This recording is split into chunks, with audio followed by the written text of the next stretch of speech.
ঝাড়খণ্ডের রাঁচির জয়পাল সিং মুন্ডা স্টেডিয়ামে সরকারি নিয়োগ পরীক্ষার অনিয়ম ও প্রশ্ন ফাঁসের অভিযোগকে কেন্দ্র করে যে ছাত্র ও সরকারি পরীক্ষার্থীদের আন্দোলন আজ 14তম দিনে পড়ল।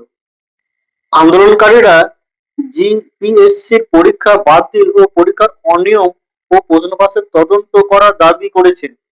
এক ছাত্রনেতা সিবিআইয়ের তদন্তের দাবি তুলেছেন। জেপিএসসির ফুল ফর্ম হলো ঝাড়খণ্ড পাবলিক সার্ভিস কমিশন।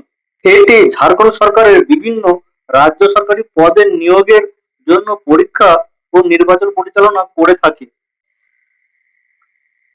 একটা ন্যাশনাল মিডিয়ার সাংবাদিক কটাক্ষ করে বলেন, এই ছাত্র আন্দোলনের কাউকে খাবার সার্ভিস করতে দেখতে পাওয়া যাচ্ছে না।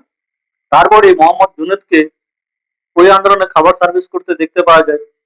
বিজেপি একজন মহিলা সাংসদ কটাক্ষ করে বলেন, এই ছাত্র আন্দোলনে কেউ সুজি বা জোম্যাটোতে খাবার অর্ডার করছে না।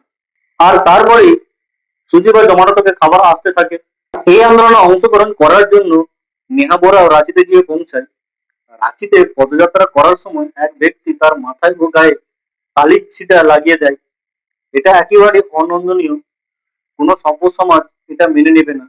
আপনি কারো যুক্তি তর্কের সঙ্গে অমত হতে পারেন, আপনার ভাবনা চিন্তার সাথে তার ভাবনা চিন্তা নাও মিলতে পারে, তা বলে আপনি এই ধরনের ব্যবহার কারোর সাথে কখনোই করতে পারেন না।